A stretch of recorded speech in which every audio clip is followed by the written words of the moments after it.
Bienvenue à Planète Terre. Cette semaine à l'émission, d'abord Cuba. Qu'est-ce qui se passe? Réforme ou révolution? Vous savez que 500 000 à 1 million d'employés de l'État seront licenciés pour trouver un emploi dans le nouveau secteur privé. Nous discuterons avec l'historien et spécialiste de Cuba, Claude Morin, de l'ampleur de ce changement. Une vache sacrée cubaine est en train d'être abattue.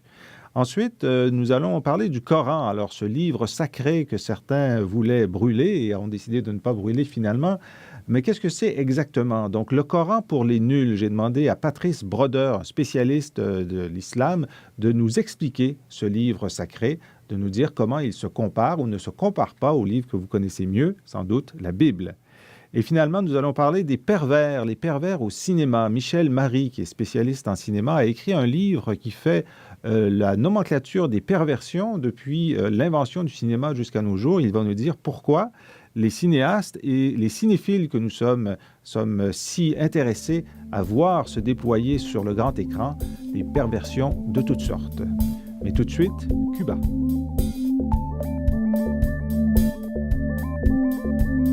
Est-ce que Cuba a trouvé son Deng Xiaoping, vous savez, le leader chinois qui a introduit des règles de marché dans l'économie étatisée chinoise?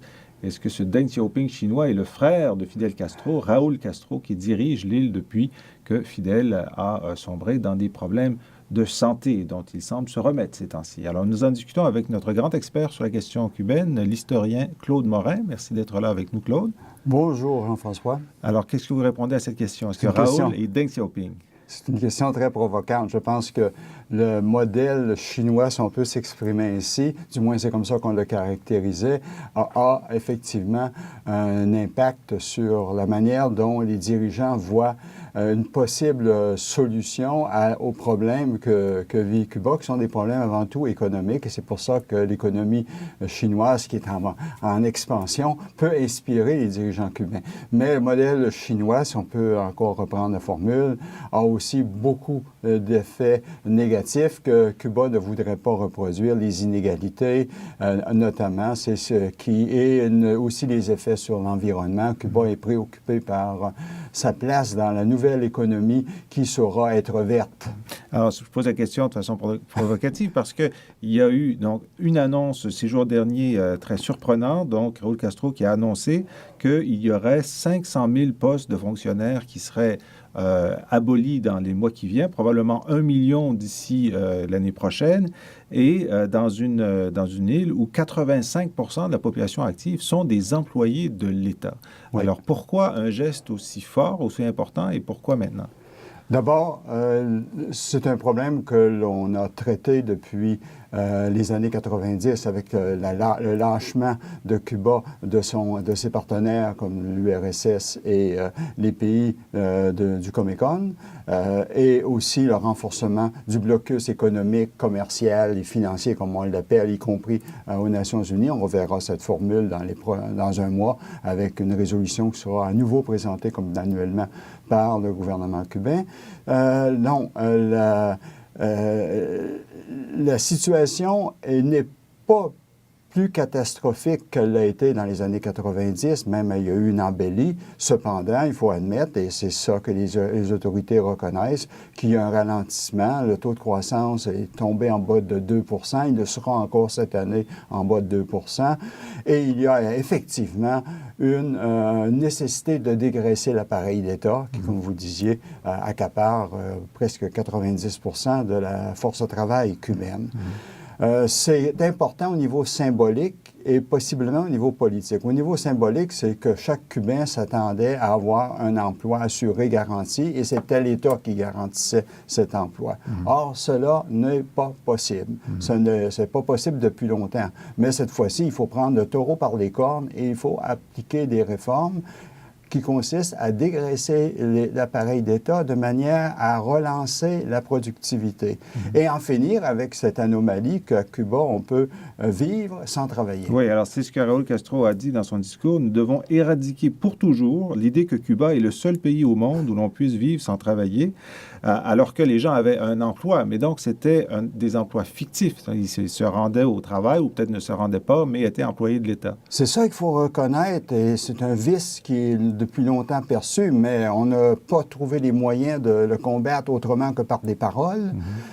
Les exhortations, c'est d'en finir avec l'absentéisme au travail, c'est d'en finir aussi avec le chapardage. Le chapardage, c'est qu'on a un poste et on a développé dans les années 90 et 2000 un petit emploi illégal parce qu'on ne s'est pas inscrit au registre des travailleurs autonomes.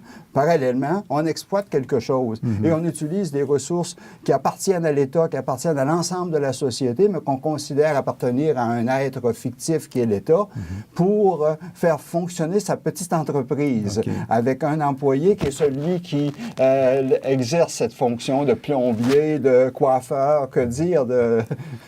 Alors, justement, parlons de cette enrégimentation ou de ce contrôle sur l'entreprise privée. Les travailleurs autonomes, pour travailler pour eux-mêmes, doivent s'inscrire à un registre. Le nombre d'emplois permis est très balisé. Et même, j'apprenais en lisant pour vous voir que, en fait, les PME ont été nationalisées en 68 dans une deuxième vague de la révolution de 58-59. Oui. Et donc, toutes les PME, 58 000 au total, qui employaient de 5 à 8 personnes, ont été nationalisés en 68. Donc là, ce qu'on voit, on est en train de détricoter ce qui avait été fait à l'époque et on veut permettre l'émergence de PME, de travailleurs autonomes. Pour les PME, c'est à voir encore. Au niveau du travail autonome, oui, mais les PME, la possibilité d'embaucher en dehors de la famille, ça, c'est pas encore clair quelles seront les règles. Parce qu'il y a tout un ensemble de réformes qu'il faut faire. La fiscalité, parce que ces gens devront payer des impôts. À Cuba, on ne paie pas d'impôts, sauf si on travaille pour une entreprise étrangère et qu'on est embauché par l'État, qu'on reçoit des primes, on peut toucher donc des revenus fort considérables dans le contexte cubain et on doit payer des impôts. Alors, il faudra payer des impôts, il faudra payer la sécurité sociale, donc des choses que les Cubains ne sont pas habitués à payer. Il y a d'ailleurs des experts canadiens qui ont collaboré dans le passé pour montrer comment on met un régime fiscal en place. Parce que pour l'instant, donc, la personne peut travailler pour elle-même, plombier, peut embaucher des membres de sa famille, oui. Mais dès que c'est quelqu'un qui est à l'extérieur de la famille, ça, on ne peut pas parce qu'on n'a pas l'appareillage fiscal et réglementaire pour le faire. Et d'autre part, parce que ça sent un peu le capitalisme. C'est vraiment ça. C'est que on prévoit éliminer les aspects extrémistes du modèle cubain, mais non pas de lancer par-dessus bord le système socialiste. Ça, il n'en saurait être question. Okay. Alors, et c'était un égalitarisme qui a des excès, en ce sens qu'on reçoit un salaire à la fin du mois, qu'on ait bien travaillé ou même qu'on se soit absenté, ce qui est un non-sens. Mais là, on envoie 1 million de salariés. 500 000 dans les 6 prochains mois et 1 million d'ici 2015. Bon, alors, on envoie 1 million de personnes sur le marché. Est-ce que ça peut créer 1 million de travailleurs autonomes? Je veux dire, il y a certainement une dysfonction là, qui va s'établir. C'est pour ça que ça a pris du temps avant qu'on prenne cette décision-là. Il a fallu consulter les travailleurs. On a consulté les travailleurs sur les lieux de travail, à l'intérieur des cellules du Parti communiste. Et on a aussi pensé, réfléchi au niveau politique, au niveau aussi des spécialistes, des économistes cubains, pour trouver des formes pour assurer un atterrissage en douceur. Ce qui veut dire que personne ne devrait être lâché dans la nature. Mais quiconque est capable de travailler ne pourra pas vivre sans travailler. Ça, c'est clair. Je vois que les coopératives, il faut aussi relancer le secteur coopératif, lui donner plus de force. Et c'est une des solutions, le système coopératif. Alors, on a dit que les personnes licenciées se verront proposer des emplois de substitution. Donc, il faut que les emplois existent. Et si les gens n'acceptent pas l'emploi, ils recevront du chômage pour 3 mois à 70 de leur salaire. Oui. Auparavant, ça pouvait durer 1 an.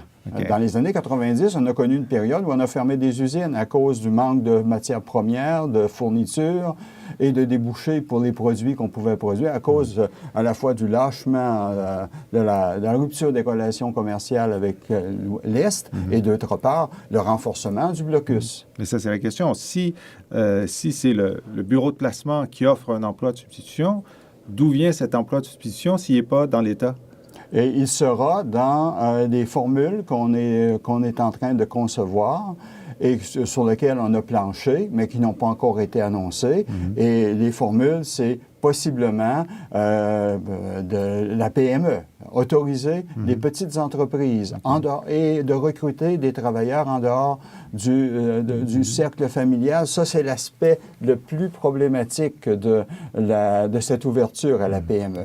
Mais il faut restaurer l'autonomie des travailleurs, il faut stimuler l'initiative, parce que le système cubain a un gros désavantage, c'est qu'il ne stimule pas l'initiative individuelle. Il est trop encadrant, il est extrêmement lourd, avec des contrôles, une surveillance, mais une surveillance qui n'aboutit pas, parce qu'on ne peut pas avoir derrière les travailleurs un certain nombre de fonctionnaires qui surveillent, donc ça n'a pas de sens. Alors, est-ce que Fidel Castro, dans sa fameuse entrevue à Atlantic Monthly, a fait un lapsus lorsqu'il a dit « le modèle cubain ne fonctionne même pas pour les Cubains ». Ensuite, il a dit « non, je voulais parler du modèle capitaliste ». Non, je ne crois pas qu'il a fait un lapsus. Il a été un peu mal interprété, mais il a été bien rapporté. Ce sont les propos qu'il a rapportés. Cependant, il avait envoyé ça un peu en boutade parce qu'il répondait à une question, est-ce que le modèle cubain est encore exportable? Oui, il dit il ne fonctionne même pas pour les Cubains. C'est ça. Alors, il a répondu à la question, mais sa réponse a été interprétée comme étant une sorte de... d'aveu. Oui, d'aveu que le système ne fonctionnait pas et qu'il fallait l'abandonner, ce qui n'est absolument pas le cas. C'est au moins un aveu qu'il fallait le réformer. Oui, il fallait le réformer et je pense que c'est une déclaration importante parce que c'est une vache sacrée du système cubain qui est visée par cette mesure, qui a été débattue, bien sûr, mais ça soulève beaucoup d'incertitudes et d'inquiétudes au sein de la population. Et voilà que Fidel Castro, par cette déclaration, donne un poids à la mesure que son frère qui lui succède est obligé de mettre en place. Donc, il se trouve à refaire l'unité de tous les dirigeants derrière cette mesure parce qu'il y a des tiraillements au sein de l'appareil qui ne sont pas des divisions, mais des tiraillements. On n'a pas la même perception des choses au niveau, non pas des fins, mais au niveau des moyens. Claude Morin, merci beaucoup pour ces explications. Je signale qu'on peut lire en ligne votre texte « Les droits de l'homme, un bras de fer entre Washington et la Havane ». On mettra le lien sur le site du Cerium et de la page de la Planète Terre.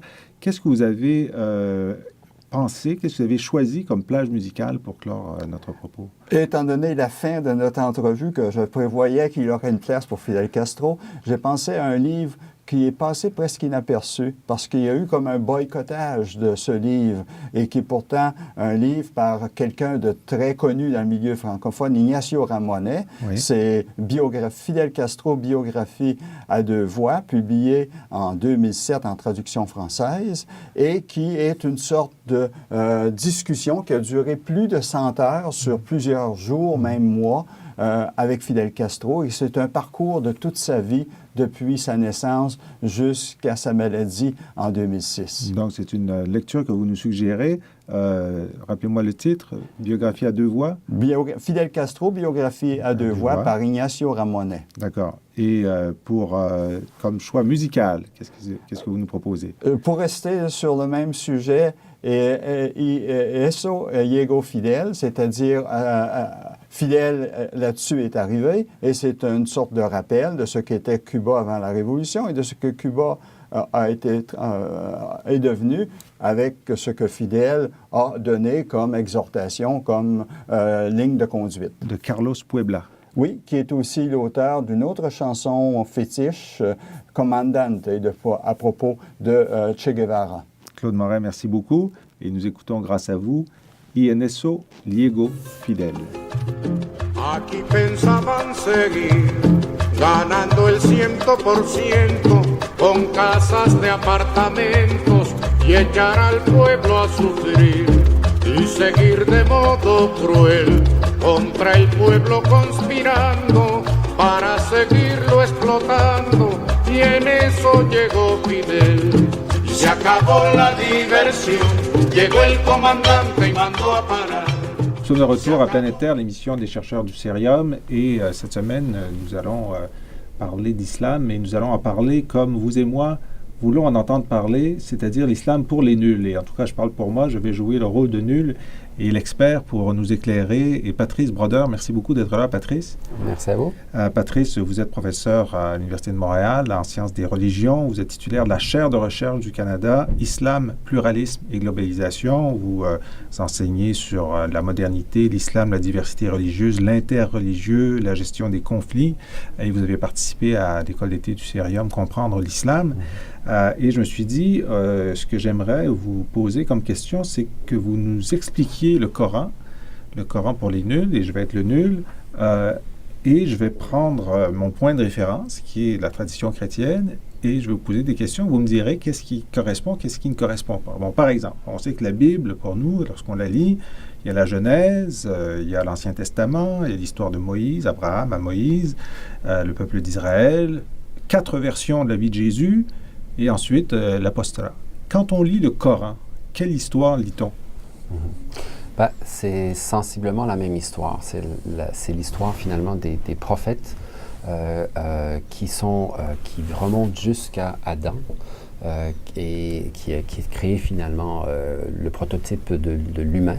Adam et Ève créés donc en même temps et non un à partir de l'autre. Donc il y a déjà une équité là, dans la façon avec laquelle l'histoire coranique nous raconte les débuts de l'histoire humaine. Et on se retrouve avec toute une histoire qui est la même histoire que l'on retrouve dans la Bible hébraïque et chrétienne, avec donc Noé, ensuite plus tard Abraham, ensuite Moïse, et ainsi de suite. Bon. Et toute cette lignée de prophètes, ce sont des prophètes qui sont reconnus par les musulmans comme étant des prophètes de Dieu. Et donc, on reconnaît le rôle, finalement, du peuple juif à travers cette histoire. Et on reconnaît aussi le rôle de ce qui est devenu, finalement, l'autre branche de cette histoire, qui s'est développée du côté, finalement, des tribus arabes, et puis qui a éventuellement donné l'islam tel qu'on le connaît sociologiquement. Donc, Abraham, Moïse, Noé et Jésus. Ah, oui, et Jésus également. Et quel est le rôle de Jésus dans le Coran? Et donc, dans le Coran, Jésus est un prophète et il n'est pas Dieu. Donc ça, c'est vraiment... Il n'est pas le Fils de Dieu. Il n'est pas le Fils de Dieu. On rejette cette proposition. La question qui est plus complexe, c'est la question à savoir, est-ce qu'il a été crucifié ou non? L'interprétation normative, tant des sunnites que des chiites, des différentes écoles chiites aujourd'hui et depuis 1000 ans, c'est que Jésus n'a pas été crucifié sur la croix, mais qu'il a été remplacé à la dernière minute par quelqu'un d'autre. La question à savoir... Qu'est-ce que ça signifie? C'est important parce que c'est la crucifixion qui est au cœur de la théologie chrétienne, qui permet à la fois la notion d'un Dieu qui se fait homme. Pourquoi? Pour pouvoir sauver l'humanité du péché originel. Et ensuite la résurrection, qui est bien la preuve qu'il est divin. Ouais. Alors, ça, comme mythe fondateur du christianisme, est rejeté par les musulmans. On reconnaît la dimension prophétique de Jésus, on reconnaît même la valeur de ce qu'on appelle les testaments, enfin Injil, enfin les quatre évangiles, pardon. On reconnaît les 4 évangiles comme étant un des écrits divins, mais pas sous leur forme actuelle, mais théoriquement comme étant ce que Jésus est venu apporter comme messager de Dieu au monde.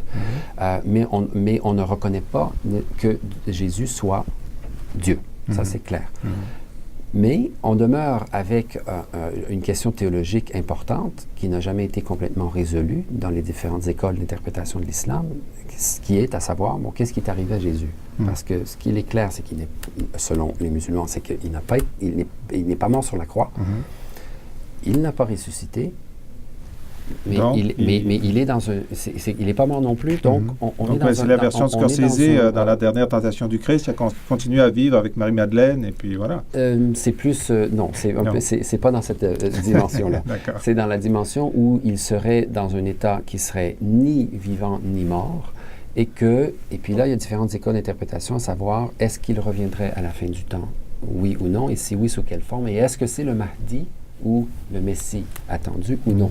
Ah, Et d'accord. ça à la fois complique les choses, je dirais, à l'intérieur des différentes interprétations musulmanes, mais ce qui est intéressant, c'est que ça rapproche aussi les musulmans des chrétiens quant à la notion que Jésus est spécial et qu'il n'est pas comme tout, il a un rôle spécial comme prophète et qu'il y a un lien en quelque part avec la notion du retour. Bon, alors j'allais en parler plus tard, mais parlons-en tout de suite. Alors dans une toute petite partie de la Bible, on parle donc de la fin des temps, de l'Apocalypse, du retour du Christ. Oui. Et dans la tradition coranique aussi, il y a cette idée de retour et de fin des temps. Quelles sont les similitudes et les différences? C'est que c'est pas clair, justement, au niveau du texte coranique, à savoir s'il y a retour ou pas. C'est plus une question de déduction, que s'il n'est pas mort sur la croix, il n'y a pas de référence directe au fait qu'il soit mort physiquement. Mais indépendamment de Jésus, il y a quand même un récit de retour du Mahdi et de fin des temps. Oui, fin des temps, oui. Ouais. La notion de Mahdi qui est possiblement reviendrait, oui, mais à savoir est-ce que c'est Jésus ou pas, ça, c'est pas clair. OK. Mais peu importe Jésus, qui est le Mahdi? Quel est son rôle à la fin des temps?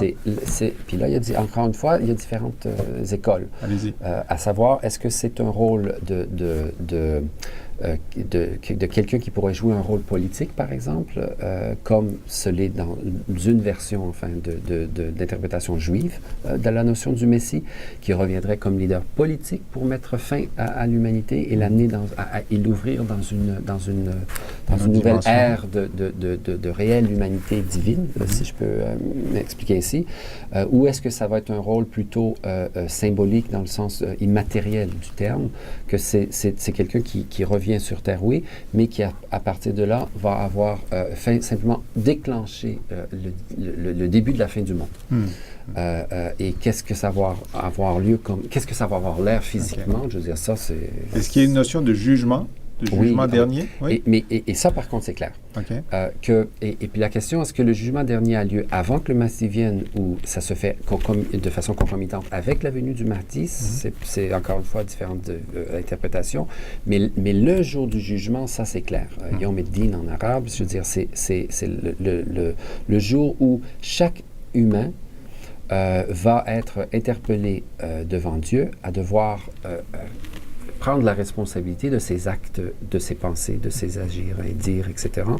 À savoir, est-ce que ça répond à l'attente, finalement, de Dieu par rapport à la responsabilité humaine, quand on est humain, d'agir avec justice? Et si oui, il va au paradis, et sinon, quoi?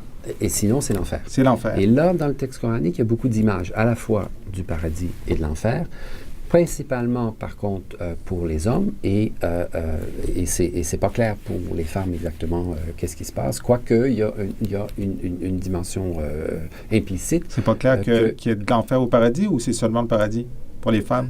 Non, dans les deux cas, les hommes et les femmes sont traités également au niveau moral. Et Dieu s'attend aux mêmes responsabilités pour les hommes et pour les femmes. Et hommes et femmes vont être jugés de la même façon au jour du jugement. Okay.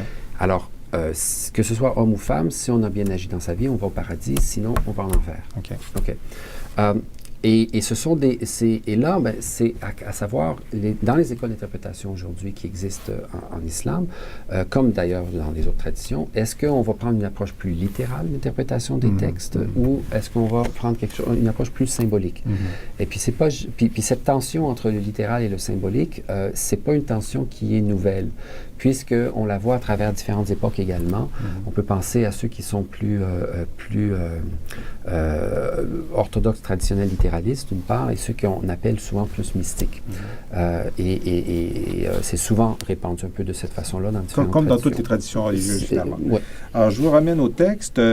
Donc, comme pour la Bible est une vérité révélée, le Coran est une vérité révélée.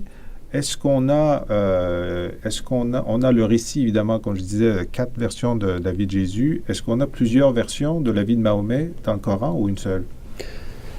C'est pas du tout la même notion. Le Coran n'est pas à propos de la vie du prophète. Le Coran est à propos, donne une idée de ce que c'est une révélation de Dieu pour les humains, de façon à ce que les humains puissent savoir comment vivre leur vie d'humain et vivre à la hauteur des attentes divines.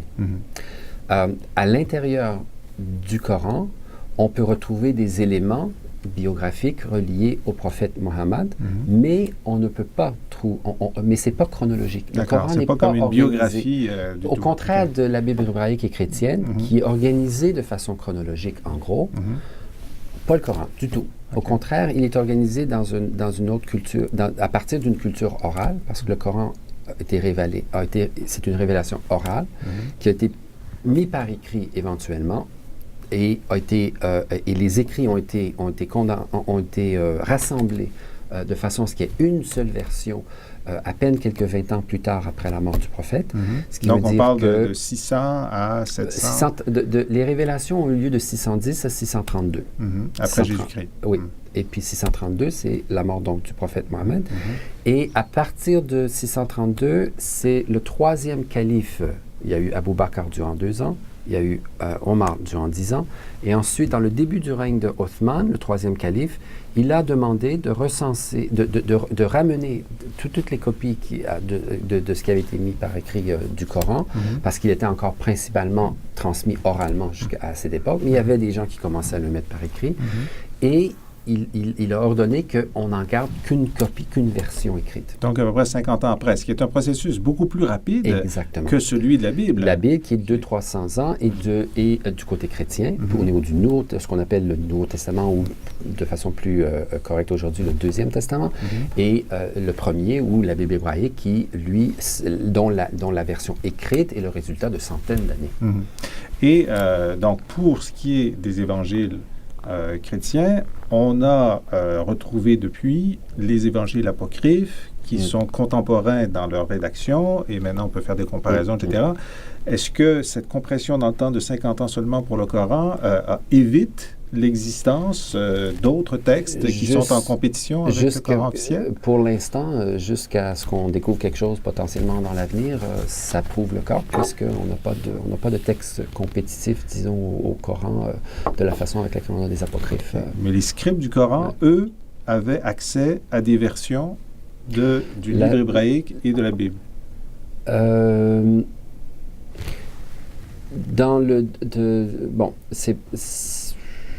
C'est pas clair, parce que comme ça s'est fait assez rapidement dans le temps, et que le processus s'est fait officiellement, il s'est fait quand même à Médine, qui était la capitale, disons, de l'Empire. Dans ce qui est maintenant l'Arabie saoudite. Oui, et puis qui a été au centre du développement de l'Empire musulman.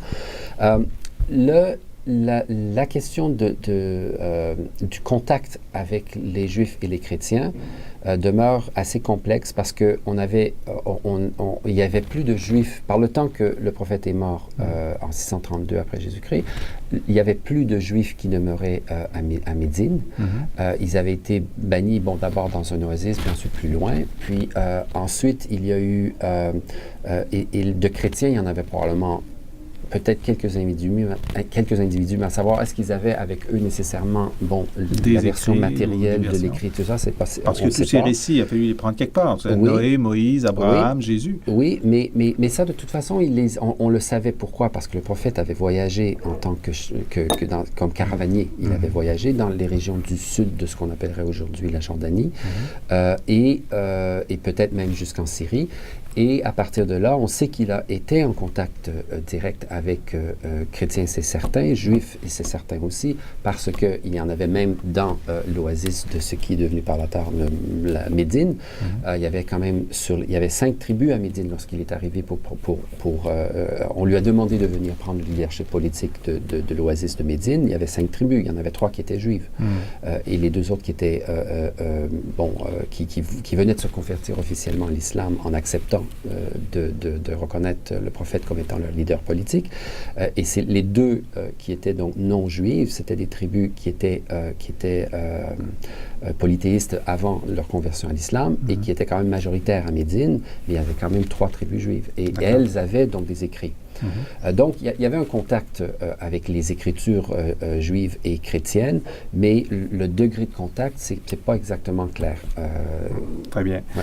Maintenant, est-ce que il y a la notion qu'on a chez les Israéliens, c'est le grand pardon une fois par année. Ce sont les chez les Juifs, oui. les Juifs qui demandent pardon. Oui. Chez nous, chez les catholiques et les chrétiens, surtout les catholiques, il y a le pardon à la confession. Est-ce que chez les musulmans, il y a la même notion?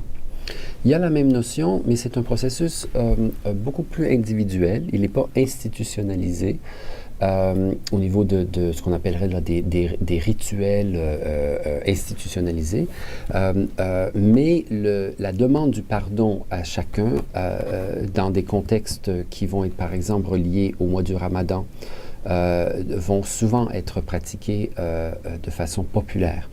Je l'ai vécu en Indonésie, au Maghreb, enfin au Moyen-Orient. Enfin, je l'ai vécu dans différents contextes où on demande assez rapidement pardon pour ce qu'on a fait. Mais aux personnes concernées. Ah oui, directement aux personnes concernées. Oui, justement, parce que c'est pas juste comme ça entre soi-même et Dieu. Ça peut être entre soi-même et Dieu si la personne n'est plus accessible, parce qu'elle est décédée ou parce qu'elle est ailleurs, et ainsi de suite. Mais le processus du pardon doit d'abord et avant tout se faire par rapport à l'humain, que l'on a possiblement attaqué d'une façon ou d'une autre. Et donc, il faut d'abord faire mea culpa par rapport à la personne, puis parce que c'est ça qui enclenche la compassion divine. Et si la personne refuse de pardonner, qu'est-ce qui se passe? Au moins, Dieu sait que... Enfin, la réponse serait que Dieu sait que la personne qui a commis l'erreur a fait l'effort de demander pardon. Et là, ça devient dans la responsabilité de l'autre que de devoir pardonner aussi. Donc, à un moment donné, une fois qu'on a fait l'effort de demander à quelqu'un pardon pour l'erreur que l'on a commise, ben, à ce moment-là, je veux dire, c'est comme si par rapport à Dieu, on a fait l'effort qu'il faut. Et puis, donc, au niveau du jour du jugement, ben, on sera dans une bien meilleure position que de ne pas l'avoir demandé, par exemple. Si, évidemment, la personne à qui on demande de pardonner ne le fait pas, ben là, c'est dans son processus de lien avec Dieu qu'elle devra répondre du pourquoi elle n'a pas voulu pardonner. Et l'humain, donc, est appelé, dans un contexte de valeurs morales islamiques, à pratiquer le pardon. Patrice Brodeur, est-ce qu'on peut décider, par curiosité intellectuelle, volonté de culture, de compréhension, d'aller acheter une version française du Coran, de s'asseoir et de le lire? Est-ce qu'on peut faire ça?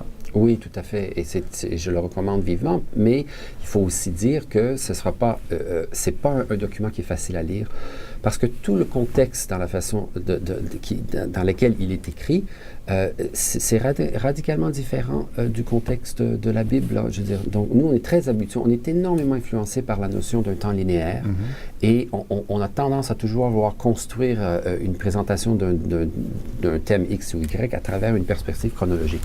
Ça nous organise l'esprit, puis on est habitué, c'est notre billet, disons, culturel. Puis quand on rentre dans le Coran, c'est plus comme ça. C'est une histoire d'une relation entre Dieu et les humains, mais qui se fait à partir de cycles de répétition. Donc, c'est une poésie magnifique, mais qui fait qu'on peut passer aussi bien de thèmes tout à fait idylliques et mystiques à des dimensions tout à fait d'ordre pratique dans le quotidien, parce que l'organisation du texte s'est faite d'abord dans une approche mnémonique, qui est de pouvoir mieux retenir le texte. Ah, d'accord. Autrement dit, excepté pour la Fatiha, l'ouverture, qui est très courte, les versets sont organisés, les 114 chapitres du Coran sont organisés de façon décroissante, avec le plus long en premier, la sourate de la vache, et puis ensuite on s'en va avec la plus petite à la fin. Et presque comme ça. Je veux dire, il y a des petites différences, là, mais en gros, c'est en ordre décroissant. Et c'est ça qui facilite la mémorisation, évidemment, du texte, et qui fait que le Coran est par écrit aujourd'hui, oui, mais c'est l'oralité du Coran qui est sacrée.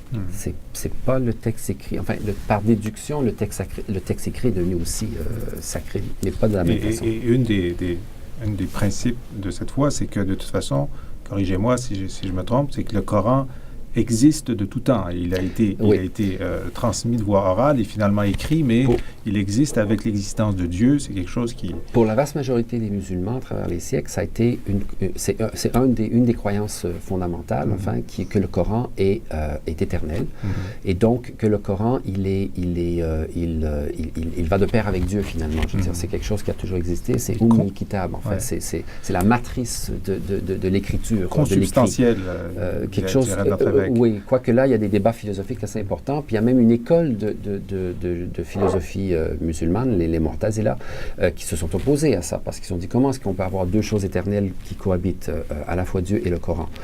Mais c'est une école qui a été minoritaire, qui n'a pas eu long feu, mais que l'on retrouve. Mais il y a un néo-mu'tazilisme aujourd'hui qui revient justement pour essayer de clarifier ces questions au sein de l'interprétation de l'islam. Patrice Brodeur, on est allé aux sources, on est allé au texte, mais l'islam est aussi très présent, très moderne, et vous avez choisi de nous attirer vers un des aspects musicaux de cette modernité. De quoi s'agit-il? Je crois qu'il faudra écouter d'abord une dimension de récitation coranique pour avoir une idée du texte dans une façon traditionnelle de le réciter. Puis ensuite, il faudra voir comment est-ce que, en juxtaposition, on peut utiliser certains passages coraniques, mais dans une interprétation culturellement actuelle, en utilisant du rap. Ouais. Et comment est-ce qu'on utilise le rap comme forme musicale aujourd'hui pour faire parvenir le message de l'islam à une population de jeunes en principe qui sont habitués et connaissent cette musique, mais dont le contenu doit représenter des valeurs musulmanes. Alors donc il y a cette juxtaposition des formes qui coexistent en islam aujourd'hui, comme d'ailleurs dans toutes les époques, et c'est ça qui en fait la richesse. Patrice Brodeur, merci beaucoup pour ces explications. Je rappelle que vous publiez en janvier un numéro spécial de la revue théologique, le dialogue islamo-chrétien depuis le 11 septembre, et on écoute grâce à vous du rap marocain.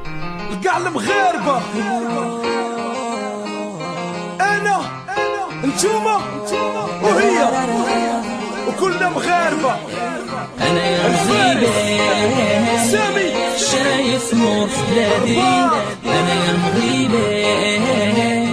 يدي في يدك بخير النادي أنا يا مغربي شايف نور في بلادي أنا يا مغربي.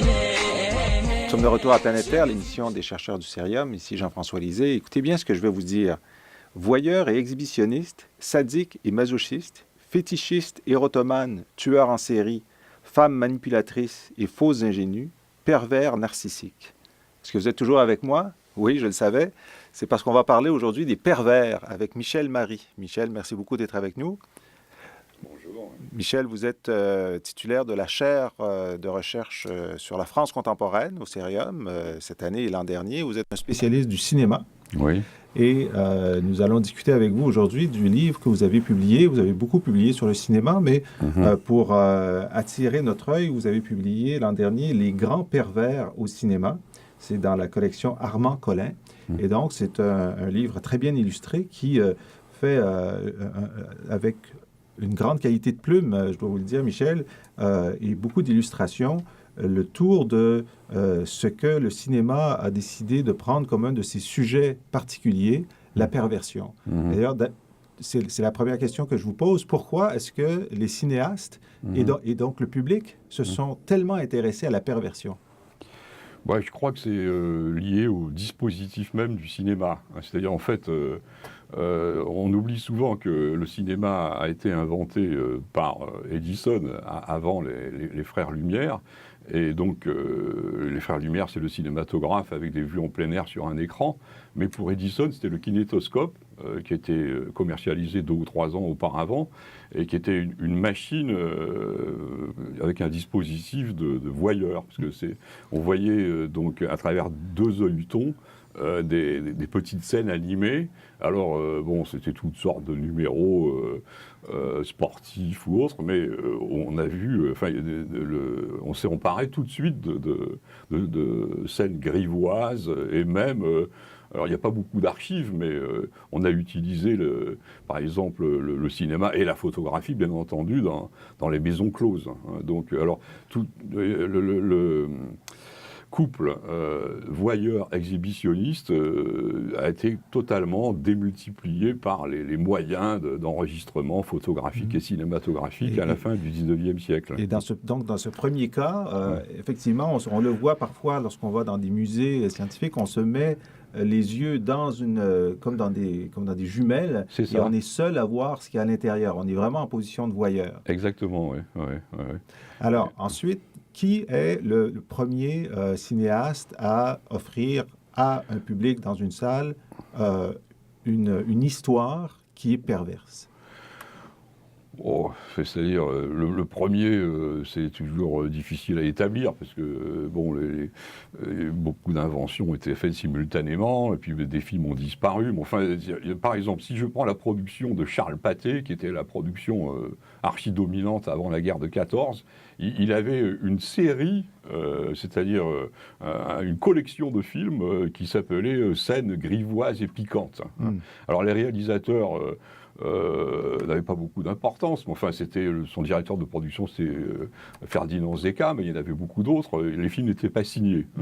Donc, par exemple, on vendait des petits films qui s'appelaient Le coucher de la mariée. Enfin donc, mais ça vient aussi du music-hall et puis des fêtes foraines. Donc c'est une adaptation cinématographique du striptease. Donc, Et donc, ça marchait. Donc, tout de suite, les producteurs ont vu que si on vendait ça, ça marchait. On vendait bien sûr, ça a marché tout de suite, bien évidemment. Et d'ailleurs, ça a même provoqué des mesures de censure. Par exemple, comme il y avait un problème de concurrence internationale aussi, comme l'industrie du cinéma en France avait un peu plus d'avance par rapport au cinéma américain à cause de la guerre des brevets. Donc, justement, le gouvernement américain, pour éviter la concurrence, à partir de 1908-1910, a fait des procès et donc a empêché la diffusion des films Pathé sous le prétexte justement du côté amoral, scandaleux. Et puis alors évidemment après ils ont repris le marché, ils ont eux-mêmes fait des films pour ce public-là. Mais donc le premier cinéma américain était plutôt puritain. Ouais. Donc il y a le côté grivois. Oui. Mais il y a les autres perversions. Et là, vous ratissez large. Hein. Vous faites la perversion, évidemment, sexuelle, érotique, mais aussi le cinéma un peu d'horreur, Jack l'Éventreur, les manipulateurs, etc. Comment vous la décrivez, la perversion au cinéma? C'est-à-dire, c'est un terme à la fois moral, psychanalytique. C'est la déviation d'un instinct dit naturel. Donc, et on dit qu'un pervers est quelqu'un qui est porté à faire le mal, qui considère l'autre comme un objet. Alors, le problème, c'est qu'au cinéma, c'est le fait de voir des images dans le noir sur un écran, donc ça réenclenche une pulsion qui est celle du voyeur. Alors, tout le monde n'est pas voyeur, mais enfin, on a des tendances plus ou moins explicite. Donc, et les vrais voyeurs adorent le cinéma, c'est normal. Hein, donc, mais en même temps, donc, pour qu'il y ait voyeur, il faut qu'il y ait quelque chose à voir. Donc, il faut des exhibitionnistes. Et les exhibitionnistes sont toujours les acteurs, ceux qui aiment être filmés ou n'importe qui passe à la télévision. Donc, quand on est filmé, quand on accepte d'être filmé, c'est que quelque part, on a un fond exhibitionniste. Alors, je regarde la table des matières avec vous. Donc, il y a les pervers au masculin, au féminin, le couple sadomasochiste, l'institution perverse, l'Église, la sorcière et les diables. Alors, ça, c'est intéressant parce que un certain nombre de films sur l'Inquisition, par exemple, vous dites, à chaque fois qu'on entre dans l'extrémisme religieux, on débouche toujours sur l'érotisme. Oui, c'est-à-dire en fait, dans tout fanatisme, il y a une base pulsionnelle qui relève du sadisme. C'est donc, alors par exemple, si on prend un film comme Les Diables, donc il y a des séquences extrêmement violentes. Ça relève du cinéma d'horreur. Hein, donc alors, il y a un arrière-fond religieux, mais qui est toujours un prétexte. Donc Et on assiste à des scènes de torture. La plupart du temps, d'ailleurs, ce sont les bourreaux sont plutôt des hommes et les victimes des femmes. Enfin, parfois, on inverse, hein, mais statistiquement, c'est plutôt les hommes qui sont les sadiques. Alors, il y a beaucoup d'hommes dans les perversions contre les voyeurs, Hitchcock, avec son film Fenêtre sur cour. Fenêtre sur cour, voilà, les voyeurs criminels, les manipulateurs. Bon, évidemment, les gens comme Jack l'Éventreur, les tueurs en série, on pense aussi à Anthony Hopkins dans Le silence des agneaux. Mais ce qui m'a frappé en lisant avec beaucoup de plaisir ce petit ouvrage, c'est le grand nombre de perversions au féminin. On a l'impression que la gamme est presque plus large lorsqu'on parle des femmes, non? Non, je pense pas. D'ailleurs, enfin, c'est-à-dire, bien sûr, j'en ai trouvé. Mais, par exemple, si on prend le motif du tueur en série, il y a 90% d'hommes. Donc, alors pour les femmes, il y a simplement des exemples emblématiques. Il y a la fameuse comtesse Báthory qui a assassiné 500 jeunes filles donc en Hongrie. Mais on a fait plusieurs films sur elle. Mais pourquoi on la connaît? Parce que tout simplement, il y a eu un procès, que les archives ont été conservées, que donc il y a un matériel historique. Mais il y en a peut-être eu des dizaines d'autres. Moi j'ai pris par exemple. Mais au-delà de la femme tueuse, il y a la femme manipulatrice, la femme fatale. Même Lolita finalement, qui manipule. Son mais ça c'est amoureux. la catégorie de l'ingénu perverse que le cinéma aime beaucoup. Alors le problème, c'est quel est le degré de manipulation consciente du personnage, ou est-ce que c'est l'opposition entre innocence et au contraire machiavélisme, rouerie, hypocrisie. Alors il y a vraiment les femmes fatales, les femmes perverses, comme par exemple Milady dans Les Trois Mousquetaires. C'est un emblème très connu. Et puis ou alors le personnage de Conchita dans La Femme et le Pantin. Vous parlez de Carmen aussi, qui a été refait au cinéma plusieurs fois. Carmen, c'est la femme fatale, mais on ne peut pas dire qu'elle soit perverse. Non. Elle suit son penchant naturel et elle cause le dégât autour d'elle. Mais elle ne manipule pas. Elle obéit à son désir, et son désir provoque des ravages et des scènes de jalousie. Mais justement, je l'ai pris comme contre-exemple par rapport à Conchita, c'est-à-dire l'héroïne de cet obscur objet du désir de Buñuel et du film La Femme et le Pantin. Alors il y a vous citez Buñuel, il y a Hitchcock, il y a des cinéastes qui ont consacré l'essentiel de leur travail à explorer la perversion. Lesquels? Oui, tu viens de les citer. En effet, Alfred Hitchcock est presque le cinéaste le plus explicite sur la question du voyeurisme. Mais il a même fait des films carrément psychanalytiques comme Marnie, ou ne parlons pas de Psychose. Et pour Buñuel, son axe de réflexion principal, c'est plutôt le fétichisme. Il y a toujours un arrière-fond religieux. Tous les deux ont eu une éducation chrétienne catholique, ils sont passés par les jésuites, ça les a beaucoup marqués. Alors ils ont repris tous ces thèmes dans leurs films dans les années 30, 40, 50, enfin jusqu'à la fin de leur carrière. Mais s'il y a des cinéastes contemporains, Kubrick, David Lynch, on aurait presque du mal à trouver des films qui ne parlent pas du tout de perversion. Tout à fait. Parce que même les films pour enfants, ou les contes. Si on prend Barbe Bleue, ou bien, je sais pas, par exemple, Le Petit Chaperon Rouge, il y a une base de perversion, comme l'ont montré beaucoup de psychanalystes. Charles Perrault, de toute façon, justement, les contes pour enfants sont faits pour essayer de dévier des angoisses, des peurs. Ça fait partie de l'éducation psychologique des petits-enfants. Alors aujourd'hui, en 2010, qui seraient les réalisateurs ou les films qui poussent les limites de la perversion ou qui les voient d'une nouvelle façon? C'est-à-dire, c'est tous les films d'horreur, gore. Par exemple, il y a une dizaine d'années, il y a eu Seven qui a beaucoup marqué les esprits. Seven. Seven, oui. Ah, Seven, oui, Seven, oui. Excusez mon accent très franchouillard. Ouais. Seven, oui. Donc, ça, c'est un des films qui a vraiment marqué l'histoire de la représentation de la perversion au cinéma, après Le Silence des agneaux. Mais si on prend le dispositif télévisuel qui consiste à filmer l'intimité, c'est un dispositif pervers absolu, ça. Donc, justement, là, moi, je me suis beaucoup appuyé sur un essai magnifique d'Elisabeth Roudinesco qui s'appelle La part obscure de nous-mêmes, sur une histoire des grands pervers. Et elle montre que la perversion a envahi tout le dispositif médiatique et qu'on a même des problèmes aujourd'hui pour définir les limites de la normalité, de la perversion, et que notamment en psychiatrie, et que le seul domaine où maintenant on a des références, c'est le domaine judiciaire. Donc en fait c'est la justice qui définit ce qu'est la perversion. C'est assez incroyable. Donc bon. Alors, merci infiniment à Michel Marie de ce voyage dans l'univers en expansion, pourrait-on dire, de la perversion. Oui, alors, oui. je rappelle le titre du livre aux éditions Armand Collin, Les grands pervers au cinéma.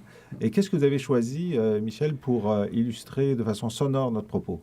J'ai pris une musique très célèbre, celle que Bernard Herrmann a composé pour Psychose d'Alfred Hitchcock, alors qui est un film très connu parce qu'il met en scène un pervers criminel absolu interprété par Anthony Perkins. Tout le monde se souvient de la scène de la douche du film. Et je pense que c'est une excellente illustration sonore pour cette notion. Excellent. Les cris dans la douche, par exemple, les stridences musicales. On les a tout de suite à l'oreille. Michel Marie, merci beaucoup. Et on écoute, grâce à vous, Hitchcock, la bande sonore de Psychose.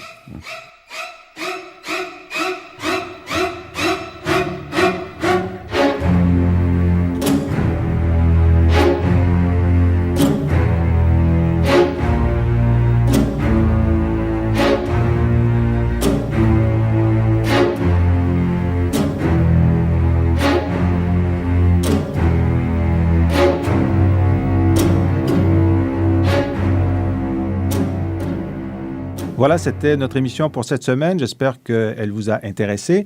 Vous pouvez la réécouter, écouter les émissions précédentes en venant sur le site serium.ca.